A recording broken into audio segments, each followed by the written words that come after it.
Rodriguez, and I'm the director and founder of CX² Talent Solutions.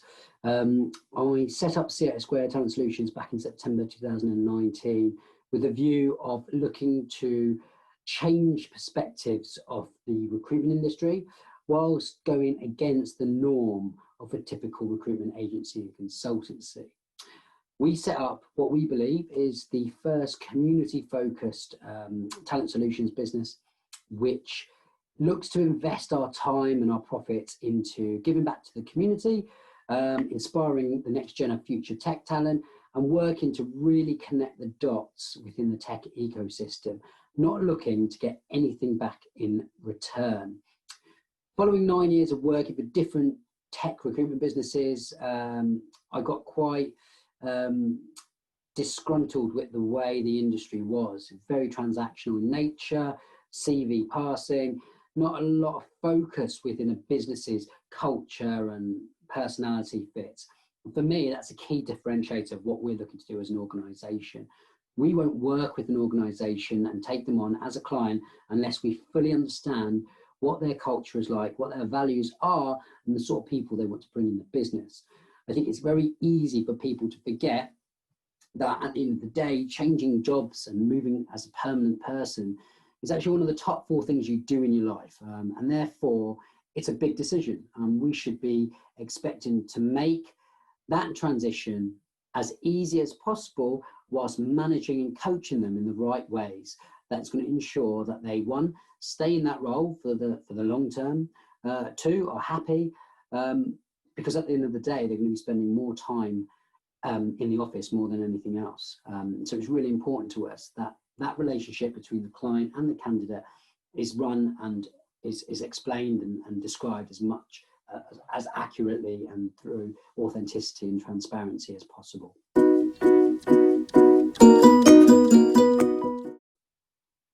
For us, I think that being disenchanted with the recruitment industry was quite a big thing. Many people told me that, what, you're going to go and set up another recruitment business?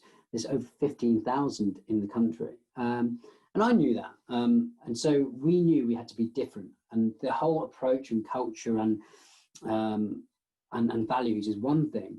But actually, when you're looking to support the community and looking to really drive change through the digital skills gap and bridging that gap, it's important to show your levels of energy, your passion, your knowledge, and your keenness to affect change.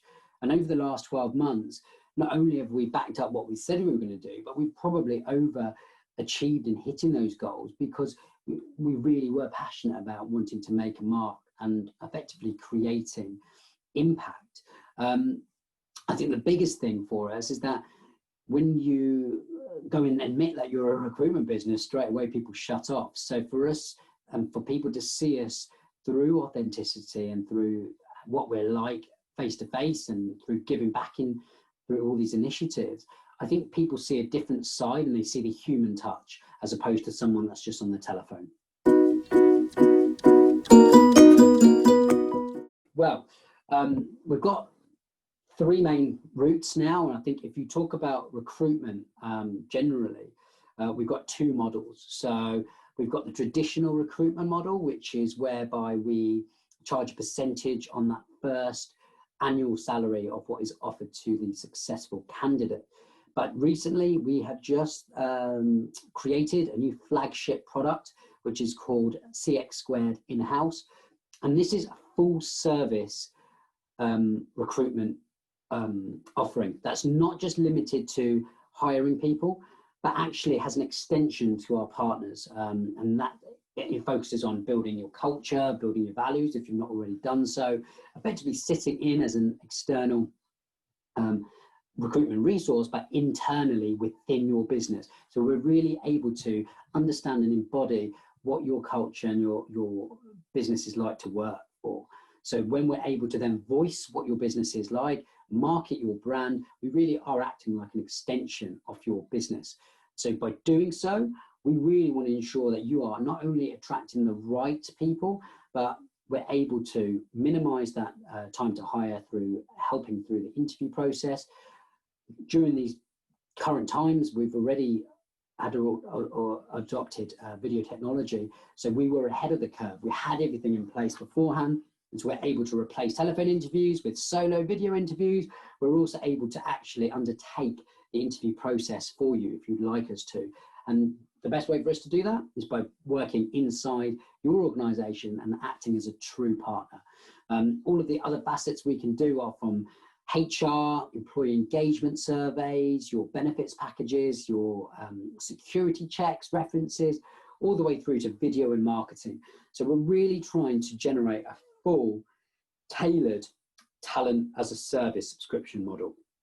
The other side to us, obviously, is what we're probably even more well known for, is our community arm. So we've got the Inspire the Next Gen series, which is where we work with schools, universities, colleges, to really work with students to understand what roots there are in technology, why they should really seek to have aspirations to seek careers in tech. Let's be honest, the young people are now, they are consumers of tech more than anyone else. They get it more than anyone else. If they can understand what the workings are like and what those careers are like, I believe that they are the answer to the digital skills gap. But not only working with pupils, but actually understanding and working with their parents, with their teachers, to really improve that consistency in terms of the careers that are available to them, and actually what it's like to seek a career in tech.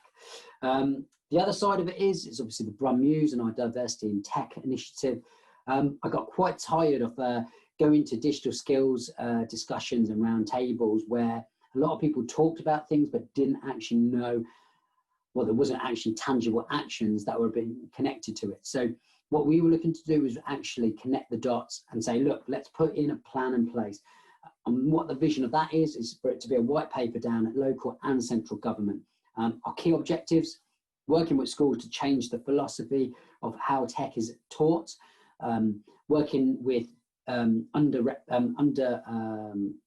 represented and diverse groups within the city, and really focusing on improving digital poverty for people that don't have access or connectivity to devices and Wi-Fi. For us, the recruitment industry has always been much of the same in terms of the way it's operated. We're looking to add a modern approach to it, but just being authentic and transparent and trying to say, look, it isn't about the money. It's about leaving a legacy for our business, and that's what's really important. And I suppose that takes us nicely onto what's next for the business and what the future holds. We've just won Tech Recruitment Agency of the Year. We've only been going a year, so that's a big marker for us. And so we want to leverage our C8² in-house offering, and with that will probably come some pretty rapid expansion plans for our business. But if we're going to practice what we preach in terms of working with our clients' cultures and their values and the people that they hire, for us it's important that we do the same. And we won't hire anyone that don't share the same values, ethics, and cultural points of view that we do. So they've got to really live and breathe what our philosophy is, what we're looking to do, and how we're looking to really shape the recruitment industry. So the future looks bright. We're really excited, and we've got some big client expansion plans on the horizon, whilst looking to have personal expansion plans for our own business as well. Simply put, don't let any person or group of people dictate what you can do and tell you no. For us, people that tell us no means that we probably go on and do it to prove a point. I don't know if that's a bad trait or not, but I think so far it's been okay. But my advice is, look, to be innovative doesn't just mean about implementation of technology or being tech savvy. It's about being creative and pushing boundaries and doing things that isn't the norm.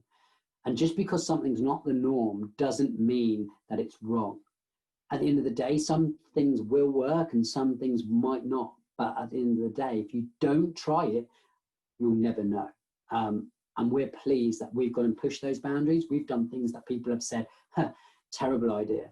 And actually, we're reaping the rewards of backing ourselves and going out there and doing what we believe in. And if you are truthful to yourself as well as your business, and you go at full force, and really back what you're going to do. Put energy and authenticity with energy in terms of what you're doing. You will go on to bigger and better things, and that for us is what innovation is.